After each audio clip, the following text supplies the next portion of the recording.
Greetings of the day. Today's topic is non-edible displays. It is present in Unit 3rd. So what are non-edible display?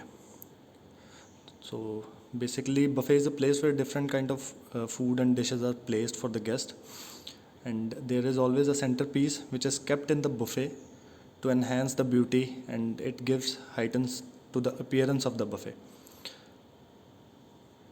The term non-edible is used to indicate that centerpiece is not meant for consumption.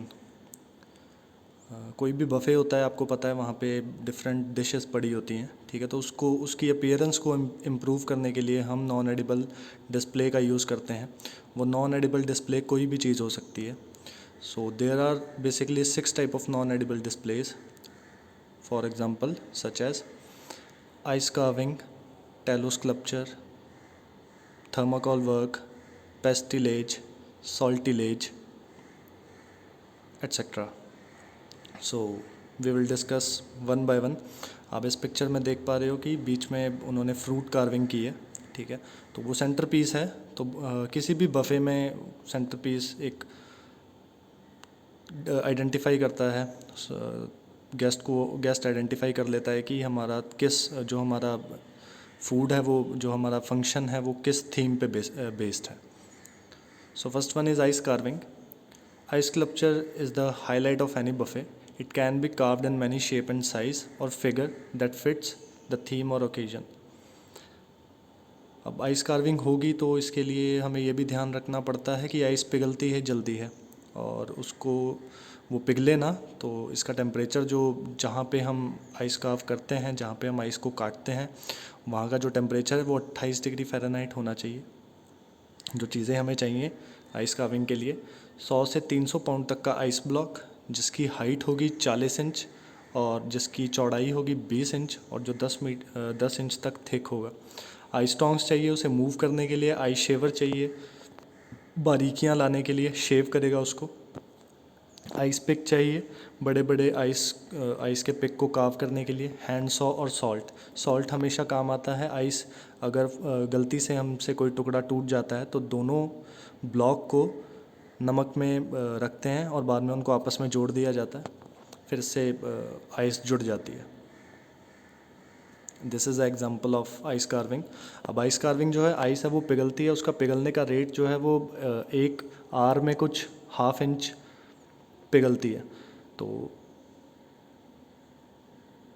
इसलिए जो हमेशा ice carving का जो base है वो 3 से 4 inch का होता है, ताकि 4 से 5 इंच का होता है, ताकि पिघलते पिघलते उसको टाइम लग जाए। क्योंकि हमने बफ़े में जब रखना होता है तो वहाँ का टेम्परेचर जो है रूम टेम्परेचर पे ही होगा, क्योंकि गेस्ट फिर खाना नहीं खा पाएंगे। तो इस वजह से उसका बेस जो है 3 से 4 इंच का रहता है, 4 to 5 इंचज़ होता है। Next one is tallow display. Tallow is a substance made from beef fat and wax. तो कोई भी जानवर होता है, कोई भी सब में फ़ैट होती है, ठीक है। तो जो टैलो बनाने के लिए फ़ैट यूज़ की जाती है वो बीफ फैट यूज़ की जाती है, ठीक है। और इसकी जो रेसिपी है वो बहुत सिंपल है। 1/3 part of bees wax basically जो हनी कॉम्ब होता है, आपने देखा होगा मधुमक्खियाँ जहाँ पे छत्ता लगाती हैं जिसमें हनी होता है, तो उसको पिघलाया जाता है, बाद में उसको छान लिया जाता है, तो जो चीज़ आती है वो बीज वैक्स होता है।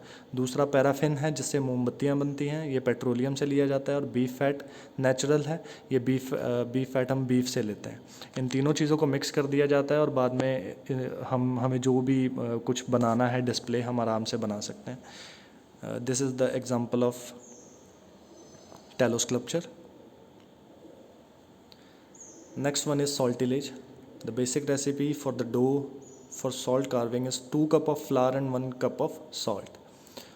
फ्लोर और सॉल्ट को दोनों को आपस में गूंद दिया जाता है पानी से। जब ये स्कल्पचर तैयार किया जाता है, इसको 48 आवर्स 2 दिन लग जाते हैं सूखने में। और इसको हम कलर भी कर सकते हैं किसी भी, या हम एक्राइलिक कलर यूज़ कर सकते हैं, या हम अगर हमें नेचुरल कलर देना है तो हम देगी मिर्च यूज़ कर सकते हैं। अगर हमें येलो कलर देना है तो हम टर्मरिक यूज़ कर सकते हैं। हम इसको किसी भी कलर में बना सकते हैं। सॉल्टिलेज का एग्जांपल ये है। और फ्रूट एंड वेजिटेबल डिस्प्ले, ये सबसे ज़्यादा यूज़ की जाने वाली है, क्योंकि इसे बाद में हम और भी आगे यूज़ कर सकते हैं। Watermelon, pineapple, turnips and many other fruit and vegetables can be carved. The only सिर्फ और सिर्फ स्टेनलेस स्टील का नाइफ़ यूज़ होता है इसमें, क्योंकि अगर हम आयरन का नाइफ़ यूज़ करेंगे तो वो कलर छोड़ देगी और फिर हमारा जो कलर ख़राब हो जाएगा फ्रूट का. The fruit and vegetable are washed properly before carving. Next one is pastillage. It is a sugar based dough use for decorating. आप इसमें एग्जांपल देख पा रहे हो, ये शुगर बेस्ड डो से बनाया गया है.